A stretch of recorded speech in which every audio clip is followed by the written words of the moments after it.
Hey everyone, welcome back to the channel. Today I want to tell you about something that's been keeping me up at night. Something that started as a simple afternoon hike and turned into an experience that I still coo in. Fully explain. This is the story of the forest path that doesn't end. And I promise you, by the time we're done here, you'll understand why some places should maybe just be left alone. So let me set the scene for you. It was late September, that perfect time of year when the leaves are just starting to turn, and that crisp feeling in the air that makes you want to be outside. I had been working from home for months, staring at the same four walls, and I desperately needed to get out and clear my head. I remembered hearing about this trail from a coworker a few years back. He said it was beautiful, peaceful, and hardly anyone knew about it. Perfect. Right. Exactly what I needed. The trailhead was about an hour-and-a-half drive from my apartment, tucked away in a part of the state forest that doesn't get much attention. No fancy parking lot, no information board with maps and safety guidelines. Just a small dirt pull-off on the side of a barely maintained forest road and a gap between the trees that looked like it might be a path. Looking back now, that should have been my first warning sign. But at the time, I was just excited to have found this hidden gem. I grabbed my backpack with some water and snacks, made sure my phone was charged, and headed into the woods. The path was narrow but clear enough to follow, winding between massive oak and pine trees that must have been standing there for generations. The forest floor was covered in a thick carpet of fallen leaves and pine needles that crunched satisfyingly under my boots. Sunlight filtered through the canopy in those beautiful golden shafts that make everything look magical, and I remember thinking that this was exactly what I needed. For the first hour or so, everything was perfect. I saw a few deer in the distance, heard birds calling to each other, watched squirrels racing up tree trunks. The path gently climbed and descended through the terrain. Nothing too challenging, just a pleasant walk through nature. I stopped a few times to take photos, drank some water, felt my stress melting away with every step. This was therapy, pure and simple. But then I started to notice something odd. I had been walking for what felt like a long time, maybe 2 hours, and the path showed no signs of leading anywhere in particular. No scenic overlook, no lake or stream, no clearing or notable landmark. Just more forest, more trees, more paths stretching ahead. Now, I'm not an inexperienced hiker. I've done plenty of trails, and usually there's some kind of destination, or at least the path loops back on itself. This one just kept going. I checked my phone to see if I had any service, thinking I could pull up a map or at least see how far I'd come. No signal. Not even one bar. Okay, that wasn't too surprising given how remote this area was. But what was weird was that my GPS wasn't working either. The little blue dot that shows your location just wasn't there. The map app showed the general area but couldn't pinpoint where I was. I tried restarting the app, then restarting my phone. Nothing changed. All right, I thought. No big deal. I'll just turn around and head back. I had been walking in essentially a straight line, following this one path. How hard could it be? So I turned around and started retracing my steps. I walked for what I estimated was about 20 minutes, paying attention to landmarks I remembered passing. That distinctive twisted tree, that cluster of large rocks, that fallen log covered in moss. Except here's where things got strange. I should have been seeing things in reverse order, right? But instead, I kept seeing new things. Trees I didn't remember. Rock formations that seemed unfamiliar. Sections of the path that looked different. I told myself I just wasn't paying close enough attention on the way in. I had been relaxed, taking in the general atmosphere rather than memorizing specific details. So I kept walking, more purposefully now, less enjoying the scenery and more focused on getting back to my car. 30 minutes passed, then 45, then an hour. The sun was getting lower in the sky, and I still hadn't reached the trailhead. This is when the first real tendrils of worry started to creep in. I'm not someone who panics easily, but I was definitely concerned. I stopped and tried to think logically. Maybe when I stopped to take photos, I had accidentally continued on a branch of the path instead of the main trail. That had to be it, so I turned around again and headed back the other way. This time marking trees with small stones placed in distinctive patterns so I'd know if I was somehow walking in circles. Another hour of walking. The sun was definitely lower now, and the quality of light in the forest was changing from that golden afternoon glow to something more amber and dimming. I was definitely getting worried now, and I started walking faster. That's when I noticed something that made my blood run cold. Up ahead, on a tree to the right of the path, there was one of my stone markers, the little stack of 3 stones I had carefully balanced not more than an hour ago. But that was impossible. I had been walking in a straight line away from where I had placed those markers. I stood there staring at those stones for a long moment, trying to make sense of it. I decided to try something different. I left the path entirely and started walking in what I was certain was a perpendicular direction, straight through the woods. My reasoning was simple. If I walked far enough in one direction, I'd eventually hit something. A road, a property boundary, a power line. Something that would tell me where I was and give me a way to orient myself. The forest couldn't go on forever in all directions. Right? Wrong. I pushed through underbrush, climbed over fallen trees, waded through patches of ferns and thorny bushes. I walked for what must have been at least 30 minutes, constantly checking behind me to make sure I was maintaining a straight line. And then, impossibly, I stumbled back onto the path. Not a path. The path. The same one I had left. This is the point where I really started to feel fear. Not just worry or concern, but genuine fear. Nothing about this made sense. I'm a rational person. I believe in logic and science and explanations, but I couldn't explain this. I stood on that path as the shadows grew longer and tried very hard not to completely freak out. I decided to just pick a direction and commit to it. I would walk in one direction and not stop, not turn around, not second-guess myself. Eventually, I had to reach the edge of the forest, so I started walking, and I kept walking as the sun sank lower and lower. I ate the granola bars from my backpack and drank my water, rationing it because I didn't know how long I might need it to last. The forest started to change as evening approached. The friendly daytime bird calls were replaced by the rustling of nocturnal creatures. The temperature dropped noticeably. The light continued to fade, and I realized with growing dread that I was going to be spending the night out here. Primera de no tent, no sleeping bag, no real supplies for an overnight stay. I kept walking even as it got darker, using my phone's flashlight sparingly, until it became genuinely dangerous to continue. So I found a spot slightly off the path where several large trees created a kind of natural alcove, and I settled in for what I knew would be a long, miserable night. I didn't sleep that night. It was too cold, too uncomfortable, and honestly too scary. Every sound in the darkness seemed amplified and threatening. Branches creaking sounded like footsteps. Small animals rustling in the undergrowth sounded like something much larger circling me. My mind played tricks on me, showing me shapes and movements in the darkness that weren't really there. Or at least, I hoped they weren't. When dawn finally came, pale and dry, I was exhausted but also energized by sheer determination. I was getting out of here today, one way or another. I got back on the path and started walking, and I didn't stop. I walked through hunger, through thirst after my water ran out, through exhaustion and sore feet. And here's what's truly bizarre.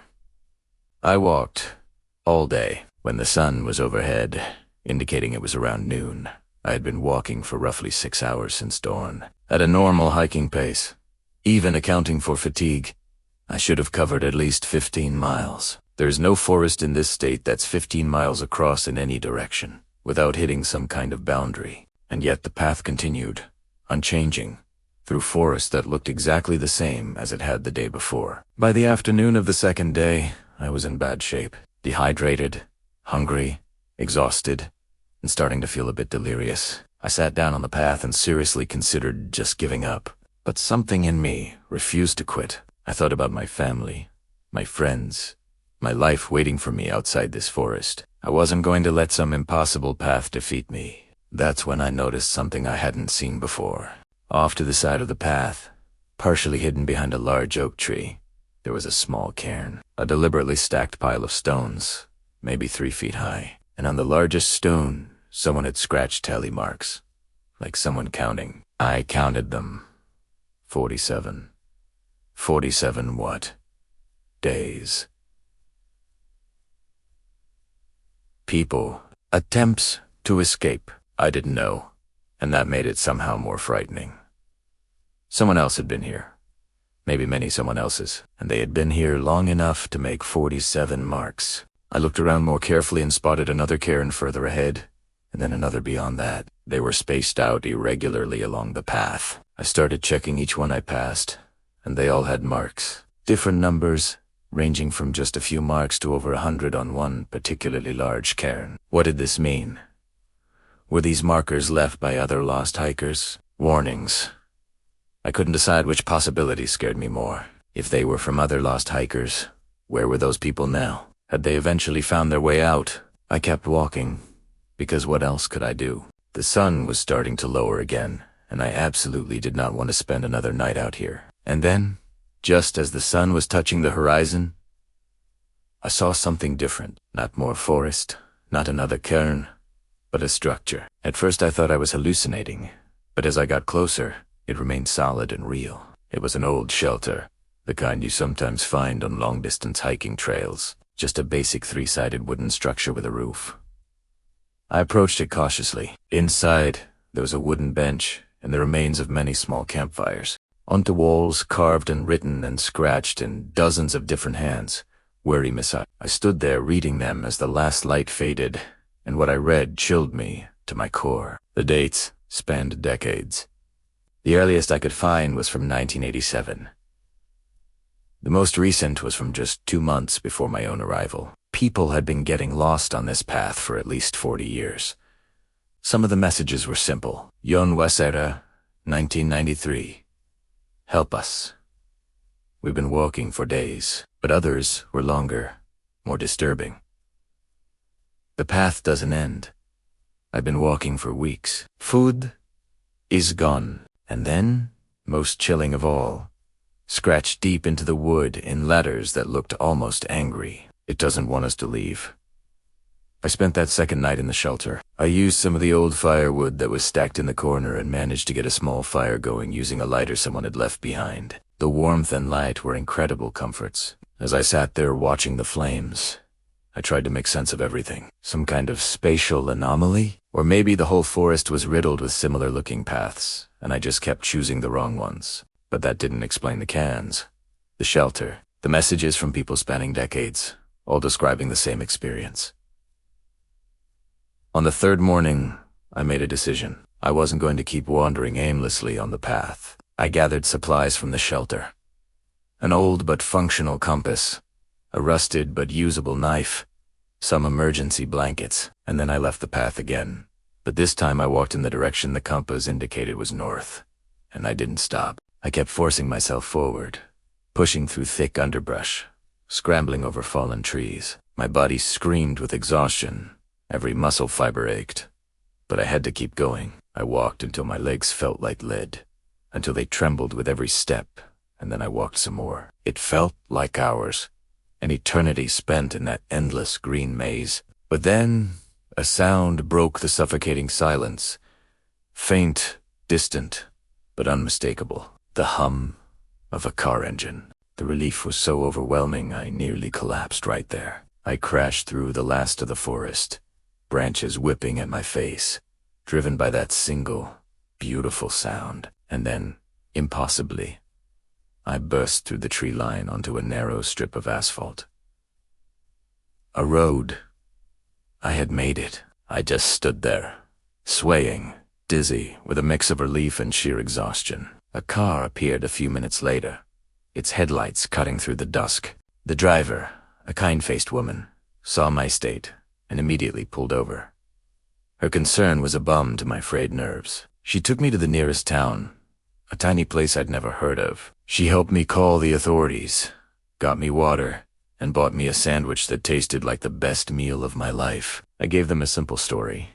I got lost while hiking. That was it. I left out the impossible path that seemed to loop back on itself. I didn't mention the strange, isolated shelter with its deeply unsettling messages carved into the walls, and I certainly didn't talk about the rock cairns, those eerie stone piles with their mysterious tally marks etched into the top stone. It was easier that way. They wouldn't have believed me anyway. Weeks later, after the doctors had cleared me and my frantic family had finally calmed down, the questions started to haunt me. I couldn't sleep. The memory of that perfect, unnatural trail and the gnawing feeling of being watched played on a loop in my mind. I needed to understand what had happened to me. I needed answers. So, against my better judgment, I drove back. I found the same stretch of forest road, my heart pounding in my chest. I looked for the little dirt pull-off where I had parked my car, the spot that had marked the beginning of my ordeal. It wasn't there.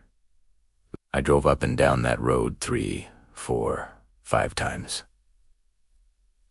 I was certain this was the place. The curve of the road, a specific old oak tree. I knew this spot, but there was no pull-off. No gap in the dense wall of trees that could even hint at a trailhead. It was just an unbroken line of wilderness. It was as if it had been erased. The next day, I called the State Forestry Service. I described the area and asked if there were any registered trails, official or unofficial, in that specific section of the forest. The woman on the phone was patient, but firm. There were no records. No trails. Nothing. I spent days scouring the internet, digging through hiking forums, satellite maps, and local history archives. I searched for any mention of a path that matched my experience. I found nothing. Not a single post. Not a single photo. But it did exist. Ich know it. The proof is etched into my skin and seared into my memory. I still have the faded scars on my arms and legs from pushing through the thorns and underbrush. The soles of my hiking boots are worn thin from those 3 days of relentless walking. And then there are the nightmares. The memories that wake me up in a cold sweat. The feeling of the forest closing in. The chilling sight of those tally marks on the stones. Those memories will never fade. So why am I telling you all this? Why put myself out there, knowing that most people will probably think I'm crazy, that I hallucinated the whole thing, or that I'm just misremembering a bad hiking trip? Well, part of it is for me. I need to tell this story. I need to get it out, to put it down somewhere permanent, so it doesn't just live inside my head anymore. But the main reason is to warn you. If you're ever out in the wilderness, hiking or exploring, and you stumble upon a trail that isn't on any of your maps, a path that seems just a little too perfect, too well maintained for a place so remote, maybe think twice before you follow it. Trust your gut. If you do take that path, and things start to feel wrong, if you get that prickling on the back of your neck, or if the woods start to feel off, get off the path immediately. Turn around and don't look back. Don't try to rationalize it. Just go. I've come to believe there are places in this world that do UNP by the rules we think we understand. Places where the normal laws of physics and geography seem to bend and break. Places where a path can lead you in circles without you even realizing it. Where a forest can become a living labyrinth with no clear entrance or exit. I've spent so much time trying to figure it out. Was it something supernatural? A portal? A glitch in the matrix? Was it some undiscovered scientific phenomena? Some kind of localized spatial anomaly? Or was it something else entirely? Something ancient and beyond our comprehension? I don't have the answers. All I know for certain is that what I experienced was real. It was terrifying. And I'm incredibly lucky that I managed to escape. I often wonder what would have happened if I hadn't heard that car engine. Would I still be walking that path? Would I have become just another number scratched onto one of those stones? It's a thought that keeps me up at night. This experience has changed me. I used to love the solitude of the woods, the feeling of being alone with nature. Now, the silence of a deep forest feels menacing. I'm sharing this now because I can't be the only one. Something like this must have happened to other people. If you've had a similar experience, if you've ever found a trail that shouldn't exist, or felt that strange sense of dislocation in the wild, please share your story in the comments below. Maybe if we compare notes, we can start to piece together what's really going on out there. Or maybe some mysteries are never meant to be solved. Maybe some places are meant to be left alone, and some paths are not meant to be walked by human feet. All I can tell you for certain is this. I will never go hiking alone again, and I will never, ever set foot on an unmarked trail in an unfamiliar forest. My curiosity has been permanently cured. The risk is just not worth it. Thank you for listening to my story. If you found it interesting, or if it gave you a chill, please give this video a like and consider subscribing to the channel. I'll be sharing more strange and unexplained stories from my own experiences and from others. Most importantly, please stay safe out there. The world is a lot stranger and a lot more dangerous than we usually like to admit. Until next time, take care of yourselves and each other.